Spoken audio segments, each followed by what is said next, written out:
Okay, today we're going to go over installing this bilge pump and float switch to your 12-volt battery source. Also, if your boat has a 3-wire power supply in your bilge, we're going to go over how to wire your bilge pump and float switch to a 3-wire setup as well. Stay tuned.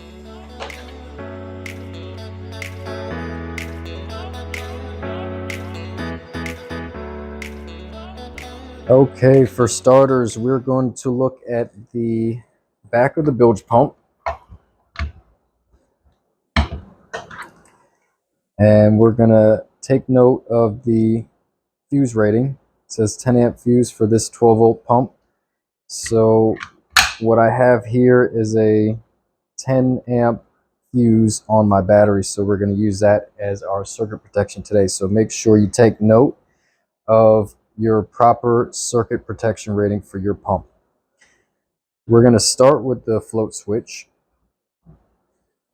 which has 2 gray wires. You can select either one and take that wire and we're going to connect it directly to our 12-volt positive. We're then going to take the other wire coming from the float switch and we're going to connect it directly to the bilge pump itself.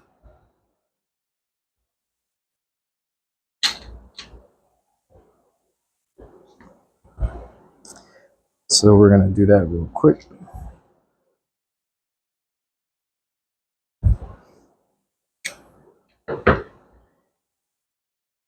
Now keep in mind, I'm not using heat shrink. This is just for demonstration purposes. So when you're installing this on a boat, you're going to want to use heat shrink and a heat gun to make these connections watertight. So now I have my float switch connected directly to the battery and then also connected directly to the pump. Last, we're going to take the pump and we're going to connect the ground to the battery. So now I have 12 volts going into the switch. When it lifts up, it's going to go pass through the switch and back into the pump like so. This is the basic setup for automatic function of the float switch. And now we're going to move over how to install this same setup with a 3-wire power supply. Okay, in this section we're going to go over how to wire this pump and float switch in a bilge that has 3 wires going to it. Now the reason why there's 3 wires in your bilge is because you have on your dash a manual override switch. And what this switch does is provide an additional leg of power to the pump to turn it on demand. Otherwise, the pump is solely going to operate via the float switch. So the first thing we want to do is identify which wires are coming from our switch and which wire is a direct connection to the battery. The first thing we're going to do is get our multimeter, set it to volts DC, and check for our constant power. 12.6, and we have nothing on this one. So this looks like our constant power.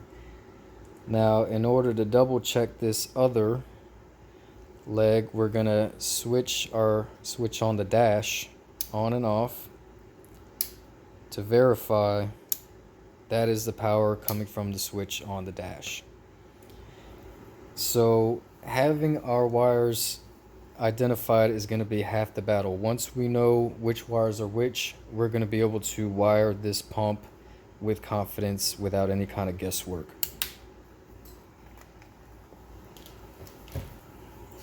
Okay, so the first thing that we're going to do is the easiest hookup, and that's going to be our ground wire from the pump.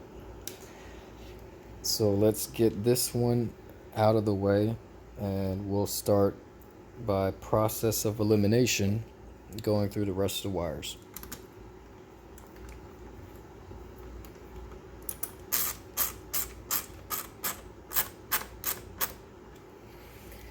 So now we have our pump coming from our ground wire coming from our pump to the ground wire in the bilge. Then we're going to take one wire from our float, any wire will do, and we're going to attach that one directly to the constant power coming from the battery. Just like in our other demonstration, that one side of the float goes directly to the hot. And now we have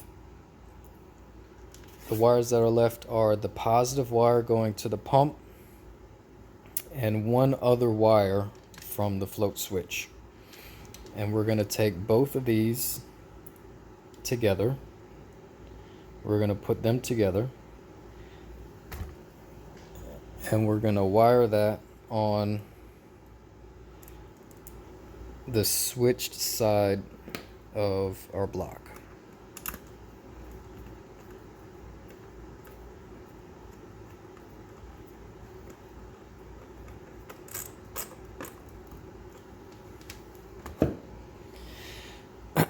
So to recap, we have the ground going to the pump. We have one wire from our float directly to our hot, and then we have the other wire from our float switch combined with our pump going to the switch side. And what that's going to do is turn the pump on with the switch, as well as the pump turning on with the float switch.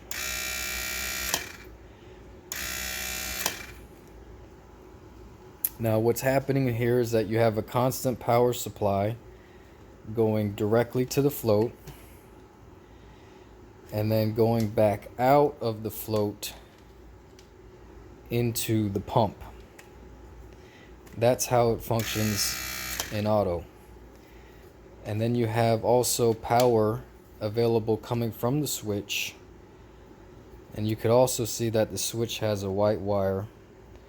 That's also the same wire going to the block there. And that's also going to supply power on demand when you want to turn it on without waiting for the water to come up to a certain level. It's very easy. Once you have all the wires identified, it's not always easy to make these connections in a bilge. Sometimes you have hard to reach places and you don't always have easy access, but I do recommend making these connections with heat shrink wire terminals and a terminal strip if you can fit that in there, because that way if you have to replace a float switch or you have to replace the bilge pump, you can simply unscrew it, pop a new pump in, crimp on new ring terminals, and screw it back in without having to cut any butt connections, butt splices, or anything like that. So this is it. If you have any other questions, leave any questions in the comment. And again, like, subscribe for more videos. Again, smyacht.com for all your boating needs. See you on the next one.